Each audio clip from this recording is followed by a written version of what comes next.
Meron po tayong batas na naglalaan ng proteksyon sa mga gustong tumestigo sa mga ganitong klase ng mga kaso.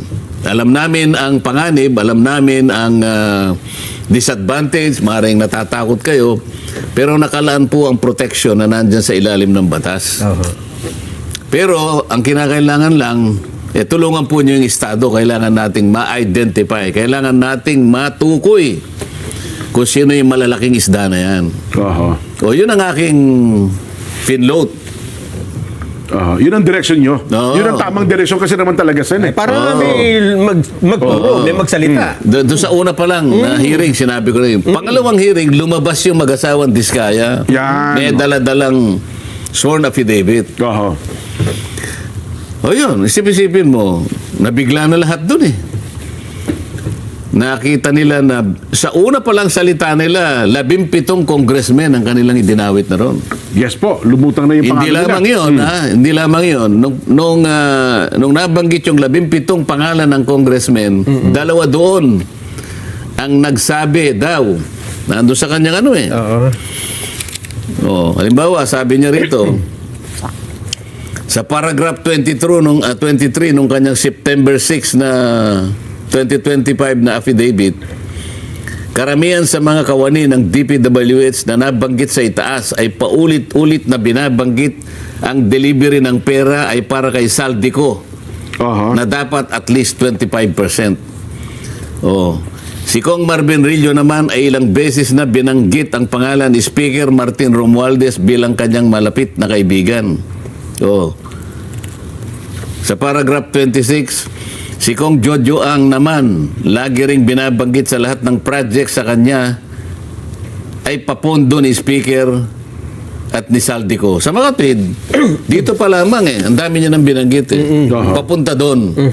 Kaya lang, aligasyon, di umano sinabi sa kanya nung dalawa doon sa binanggit niyang 17 congressmen.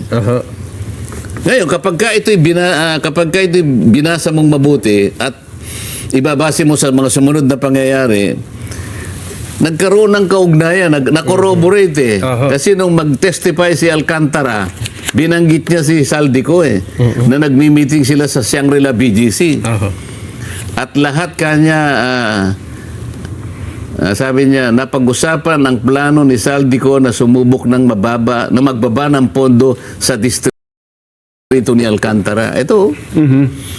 At nung lumabas din si Bryce Hernandez, ganun din. Corroborated lahat. Binabanggit ito Hanggang sa mailabas ko, nung mga huling hearing na yan, yung Master Sergeant Marine Orly Gutesa. Orly Gutesa. Yun naman, tukoy na tukoy. Mula kay Saldico, kinonekta niya kay Speaker Martin Romualdez.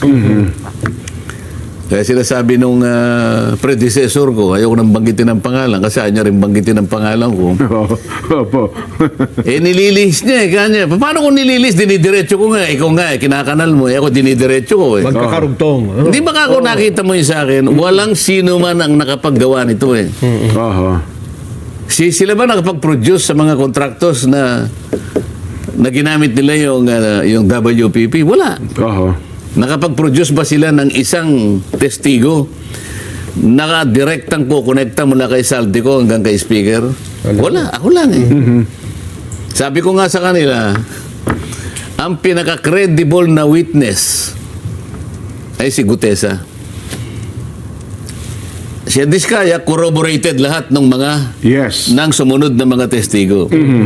Pero si Gutesa ang pinaka-credible dahil si Gutesa wala siyang gain dito Wala siyang interest. Wala siyang interest dito Di ba?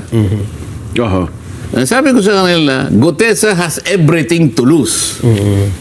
He has nothing to gain here. Tama. Nilalagay niya sa panganib ang buhay niya at buhay ng kanyang pamilya niya. So, alam mo, sa law on evidence, maski sa mga kasong katulad ng ganyan, ang pinakamataas na uri ng pagtetestigo at saka ng ebidensya, kapag ikaw ay tumestigo laban sa iyong sariling interes. tinatanggap ng korte mataas na uri ng ebidensya yun. Oho. Si Gutesa, wala siyang siyang ganansi. Ano Wala pakinabang mo ron? oo. Ilalagay mo nga sa panganib ang buhay mo at buhay ng pamilya mo.